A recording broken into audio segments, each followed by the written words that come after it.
வந்து நம்ம நார்மலாக வீட்டிலலாம் வச்சுப்போம்ல நாட்டு சக்கரை, அதை வந்து எவ்வளோ பியூரிஃபையாக, அதாவது சுத்தமாக ரெடி பண்ணுற வீடியோ அந்த கருமம் பாருங்கள். அவன் என்னைக்கு அந்த கடைசியில் அந்த இதையெல்லாம் கழுவுனான்னு தெரியல, போட்டு உழப்பி எடுக்கான், என்ன செய்யறான்னு தெரியல. அப்படியே வியாபாரி எல்லாம் கரும்பு ஜூஸையும் போட்டு நல்லா கலக்கி, என்ன கரிச்சட்டி கலரில் இருக்காது, என்னது இது கரும்பு ஜூஸ் இல்லை வேறு ஏதாவது அலைய கரும்பு பிடிச்ச என்னடா அது கரும்பு பிடிச்ச மாதிரி இருக்குது.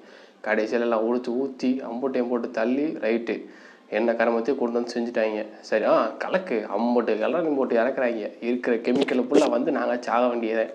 ஏண்டா நாட்டு சக்கரை எவ்வளோ சுத்தமானது, அதுலேயும் கலரை போட்டு தெளித்து அதை நாட்டு சக்கரை பார்த்து கொண்டு வரைங்க பார்த்தீங்களா.